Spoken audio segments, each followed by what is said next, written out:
Second here. So, okay. So in your table, you have the silver glass, which is basically what we call the spittoon, right? So if you do not like the wine and you don't want to finish it, it's okay, right? We expect that. You could just pour that out in your spittoon, right? Okay, our first or second pair is a Sauvignon Blanc. Right? Sauvignon Blanc is made from the grapes Sauvignon Blanc, right? So, I'm serving you Matua. This is from New Zealand, and this is a New World wine. So let's talk about that a little, right? New World wine versus Old World wines. So when you say New World wines, these are the wines that were made from countries that are relatively new to wines. So when you're talking about New World wines, you're talking about California, USA, Argentina, South Africa, um, Chile, right? Australia, and New Zealand.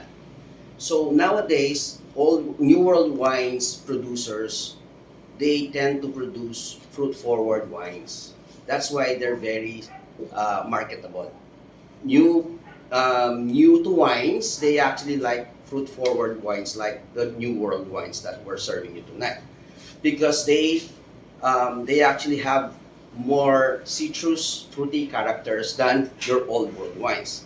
Then we talked about New World wines. Later we'll talk about the Old World wines. Let's focus more on the New World wines.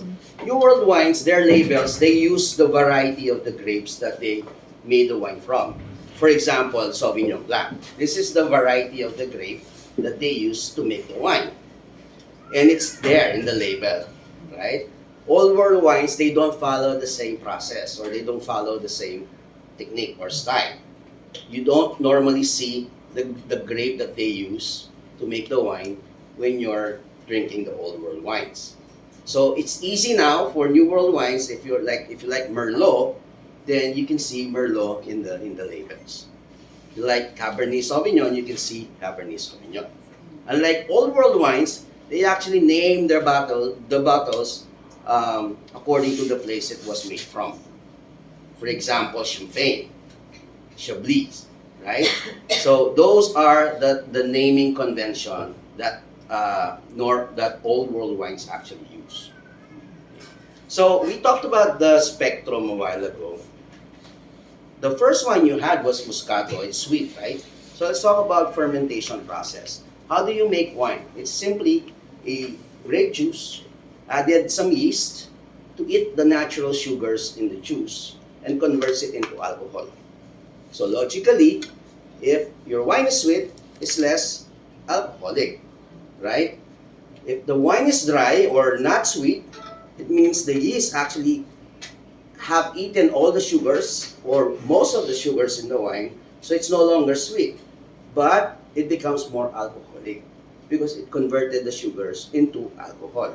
So remember that. Later we'll break that rule, right? So that's why this one is one of your dry wines. This is not sweet. Now we're going to start diving into more serious stuff. No, so Sauvignon Blanc is one of your lightest whites you can have. This has lemony, pear, apple, apricot flavors. That again, because it's citrusy, it's very acidic. It cleanses your palate. Okay, so one of the reasons why we built the menu that you see in our webpage is because I got the chance to go to different places. One of the places I've been to was Honduras. When I was in Honduras, I tried one of the best dishes I've tasted, and every day I have that dish for lunch. Every day, every single day. And it's called ceviche. Right? Ceviche has some vinegary, citrusy, a little bit herby with your cilantro, right? And then they pour in prawns, tuna, sometimes fish.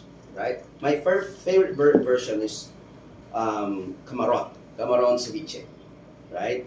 But tonight we will be serving you with a little something special, right?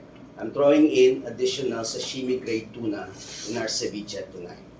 So I'd like you to enjoy it. We'll start serving it. By the way, I'll pour you guys 2 ounces for each type of wine. And that's because we wanted you to last until the sixth wine, right? But if we still have some wines and you think you can handle it, just raise your hand, we'll give you more. Alright? Enjoy.